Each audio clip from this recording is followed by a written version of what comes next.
CYCU. Welcome back to the CYCU layover. I'm Lucy, the resident finance major, and I spent the last 2 weeks analyzing market trends and crying over my portfolio. But today, the studio is finally bright again because my favorite future accountant is back from her travels. Hey everyone, I'm Afi. So I'm back from the land of 1,000 islands and 1,000 receipts I still need to reconcile. I have officially swapped my calculator for a suitcase for a few weeks, but now I'm back in reality, staring at my principle of accounting textbook and wondering where it all went wrong. Avi, I'm so jealous. While I was sitting in the business building calculating compound interest and wondering why the library AC is so cold even in the winter. So you were actually out there in the heart of South Asia. Yeah. You went to Indonesia, right? Yes, I spent my break traveling through Jakarta and Yogyakarta. It was a massive country, literally the largest economy in Southeast Asia, and I arrived right in the middle of the most important time of the year, that is Ramadan and Idul Fitri. Oh, that is a bold move for an accountant student. Did you keep a spreadsheet of your spending? I know how you love your double entry bookkeeping even on vacation. Lucy, you know me too well. I have a Google Sheet for everything. I had tab for street food, transport, and emergency coffee. So, but honestly, the exchange rate for the Indonesian rupiah is so wild. So I felt like a millionaire. I would go to an ATM and withdraw million rupiah. My wallet was so thick, it wouldn't even close. I felt like I was carrying a brick of cash. Oh, the ultimate finance dream. I have a million in my pocket. But yet, as a finance major, I have to look at the cost-benefit analysis of the trip. Everyone always says Southeast Asia is cheap, but the flight price from Taoyuan have been skyrocketing lately. Did you get hit by the holiday surge? Yeah, you have no idea. Since I'm an accounting major, so I have been tracking the fare fluctuation since October. So if you book a direct flight to Jakarta during the peak of the mudik season, you are looking at maybe 18,000 to 22,000 Taiwan dollar.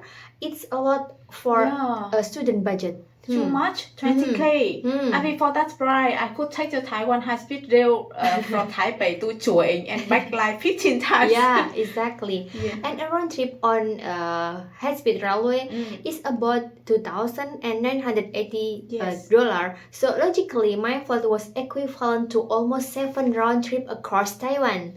But here is where the accounting side makes sense.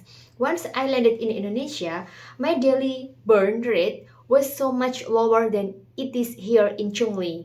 Oh, tell me the number. I need the data. Yeah, okay, look. In Taiwan, a decent lunch near CYCU is what? 120 to 150 dollar, right? In Jakarta, if you eat like a local, which is the best way to eat, you can get a full plate of nasi campur and an iced tea for about 30,000 rupiah. So that roughly 60 Taiwan dollar. So my living expense were effectively cut in half.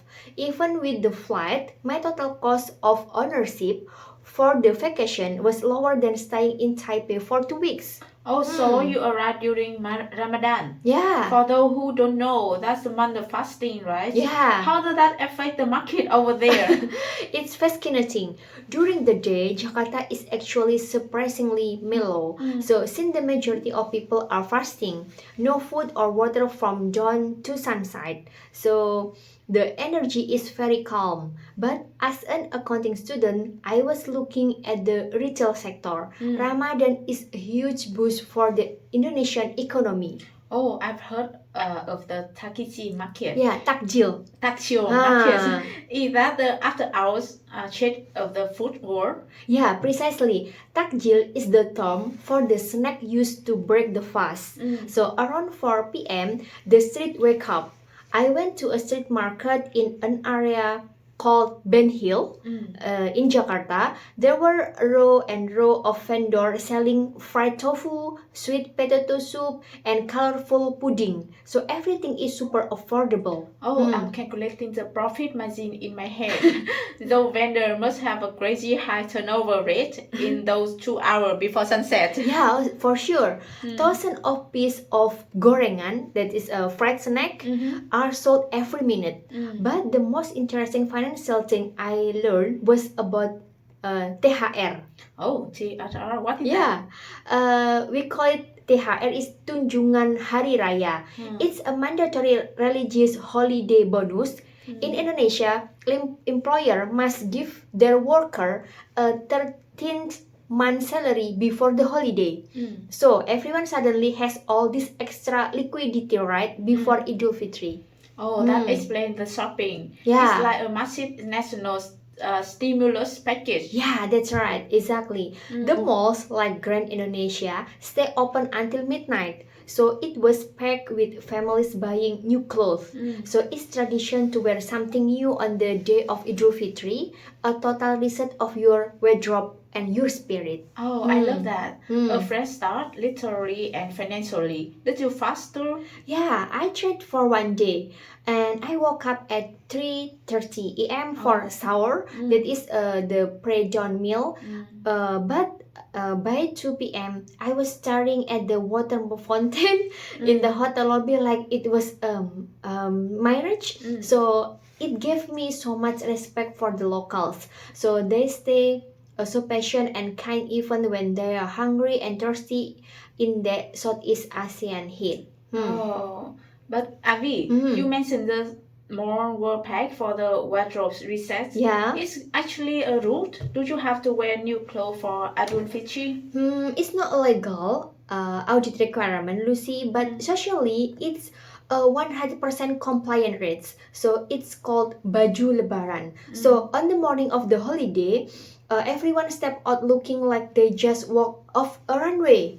So white is the most popular color because it symbolizes purity and a clean ledger after a month of fasting. Oh, I can barely keep my white sneaker clean for a walk across the Siwasiu campus. Yeah. How do they do it in Jakarta?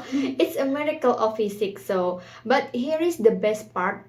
For a finance major, the red envelope equivalent in Taiwan, we have Hong Pao, right? Yeah. In Indonesia, they have THR. So for the kids. So what is THR?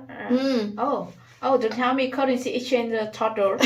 Exactly. People go to the bank weeks in advance to exchange big bills for cribs, new 2,000 or 5,000 rupiah notes. So they put them in this teeny colorful envelope, often blue or green. And when the kids come to visit and do the sungkem, which sungkem is like have a shake hand, which is a very respectful way of asking for forgiveness from their elders to get a little dividend for their manners. So the kids are basically performing a customer service to earn their bonus. Yeah, pretty much. I saw one little boy with a stack of envelopes so thick he needed a rubber band. His net income for the day was looking very healthy. I almost asked him for a small loan to cover my batik addiction. Okay, Avi. So Ramadan ends and let's come Mudik. Yeah. That's a big migration, right? Yeah, yes, Mudik is the largest annual human migration in the world. Imagine the Lunar New Year travel rush in Taiwan, but instead of one island, you have 17,000 islands in Indonesia. So people are traveling by plane, boat, bus, and train. So did you use the motorcycle taxi I see in the old Jakarta vlog? Yeah, Jakarta have Gojek and Grab, like in Taiwan, Uber. So Lucy, that was the highlight and the terror of my trip. Jakarta traffic is legendary. So if you take a car, you will sit in one spot for an hour. So you have to book an ojek, a motorbike taxi. Wait, you on a motorbike in Jakarta traffic? We live in Chongli. We are basically the scooter capital of northern Taiwan. I see thousands of them every day at the intersection near the university gate. How could Jakarta be worse than the rush hour outside the Siwasiu main gate? Yeah, Lucy, I thought I was a pro at navigating scooter. I have survived the walk to business building during a rainstorm. But Jakarta is like Chongli on 10 multiple speed. Yeah, in Taiwan we have scooter box and people generally stay in lanes. In Jakarta, the lanes are they just suggestion. Suggestion? Yeah. That sounds like chaotic market with zero regulation. Yeah, it is. It's a pure laissez-faire traffic system. So there were moments on the back of the Gojek where I was squeezed between a giant Transjakarta bus and a luxury SUV. So I could feel the heat from the bus engine on my leg. In Chongli, if someone cuts you off, you might get annoyed. In Jakarta, everyone is constantly honking, but it's a friendly honking. It's just their way of saying, I'm here, please don't merge into my soul. Yeah, very same like when I go to India. But I will tell you in the other topic. Okay. My finance brain is calculating the insurance premium for those drivers. They must be astronomical. Actually, most of it is based on trust and incredible reflex. So I asked my driver, aren't you scared? And he just laughed and said, Miss, this is just Tuesday. If so efficient though. It cost me like 20 Taiwan dollar to go across the city, and high return on investment on my time, even if it was low return on investment on my stress level. Okay. Let's go to the good stuff, Avi. Okay. The food. I saw your Instagram story. The table looked like it was going to break under the weight of all this. Okay, that was the Lebaran feast. In Indonesia, when the fasting ends, they don't just have a meal, and they have an internal audit of kitchen. Yeah. So I love it so much. What's the access list for the Indonesia feast? Yeah, first the ketupat. Ketupat is this rice cake packed into hand-woven pouch of young coconut leaf. So they boil them for hours, and they look like a little green diamond. When you cut them open, the rice is compressed and solid. So it's the symbolic staple of the holiday. And what do you eat with a diamond? So the star of the show, rendang. Lucy, you have no idea. It's beef slow cooked in coconut milk and a paste of lemongrass, galangal, garlic, turmeric, and ginger. So, but here's the thing: they cook it until the liquid is completely gone. So it becomes this dark, rich, and caramelized masterpiece. It's actually quite an expensive dish because of the labor and time required. As a finance student, I'm thinking about the opportunity cost of standing over the stove for 6 hours. Yeah, exactly. But it's a labor of love. Then there is opor ayam, which is the creamy chicken curry with a coconut milk base. So you pour the sauce over the ketupat. But Lucy, we have to talk about the spice. You know, I love my spicy hot pot at the night market behind CVSU.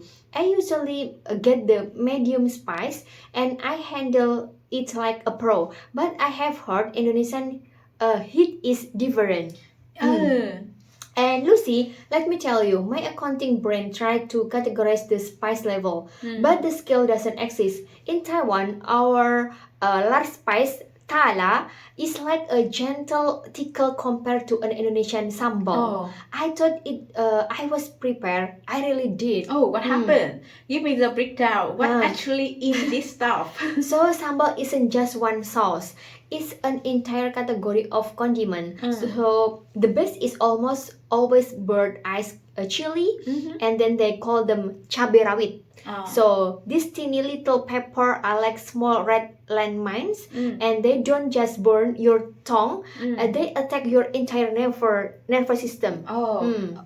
Is it just pure chili? That sounds one-dimensionally. That's the thing. It's incredibly complex. I watched my mother making sambal terasi. It's a stone mortar and pestle. They call it cobek. So she started with those red chili, then add shallot, garlic, and this fermented shrimp paste called terasi. And that's the secret ingredient. It smells well, it's strong, and it's pungent. If you smell it in Sebastian Udom, people would call the fire department. Oh no, it's like stinky tofu vibe. Yeah, very similar. But once it's fried with some palm sugar and lime juice, it turns into this deep, dark red umami bomb. So it's sweet, salty, fishy, and then bam, the head hits you. It took a teeny spoonful with my chicken thinking, oh, this is nice. 3 seconds later, I couldn't feel my ears. Your ears?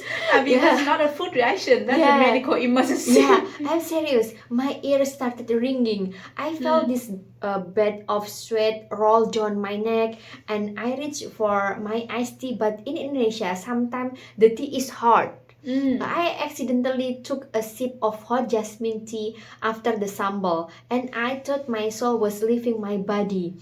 I was sitting there, tears streaming down my face, and then trying to look like a dignified international student while the local were just casually peeling more sambal onto their plate like it was strawberry jam.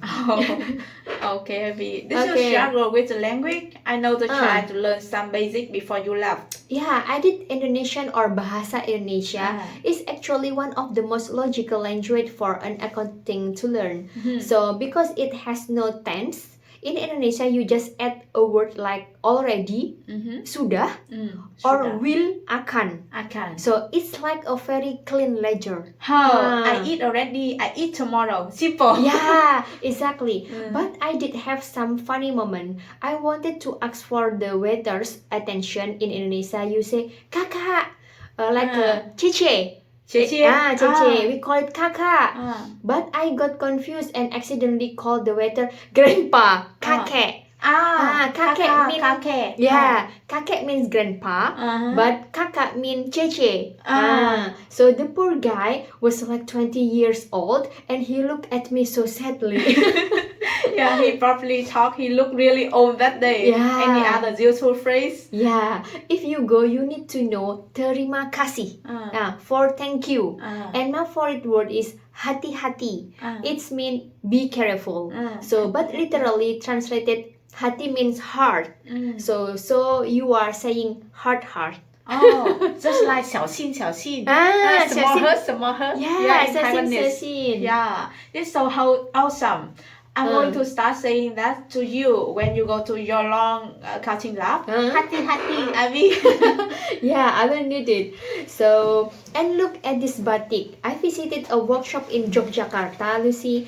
As an accounting student, my brain was spinning trying to figure out the labor hour cost for this industry. One piece of cloth can take a month of finish. Oh, a month for one shirt? Yeah. From finance perspective, that sounds like a nightmare for scalability. Yeah, they have a tier system. You have batik cap, which use a chopper stamp, and then you have the hand-drawn batik tulis. So the pattern aren't just for fashion; they have a value. So some patterns were historically reserved for royalty. So it's like a visual balance sheet of your social status. I bought you the parang pattern. It symbolizes the never-ending struggle to improve oneself. Oh, never-ending struggle. Yeah. That sounds like my relationship with my derivative market textbook. It's perfect. Okay. And Avi, we talk about the spice and the batik, but we need to talk about the physical reality of coming home. Okay. I saw you dragging two suitcases through the CYCU campus yesterday. You look like you were moving a small apartment. Lucy, that was the ultimate accounting versus reality battle. My original budget weight was 20 kilograms. I even brought a little portable scale. And let me guess, the actual did not match the budget? Not even close. It was a total deficit. By the time I finished, I had 10 jars of different sambal, 3 massive boxes of pineapple cookies, and a literal wooden statue I bought on a whim because it looked aesthetic. A wooden statue? Huh. Avi, you are an accountant. How heavy was it? It was 5 kilograms of solid thick wood, and when I put my suitcase on the scale at the hotel, it read 29.5 kilograms, and I was nearly 50% over my limits. So, as a foreign major, you know that the penalty fees are for overweight luggage on budget airlines. Oh, that's a predatory.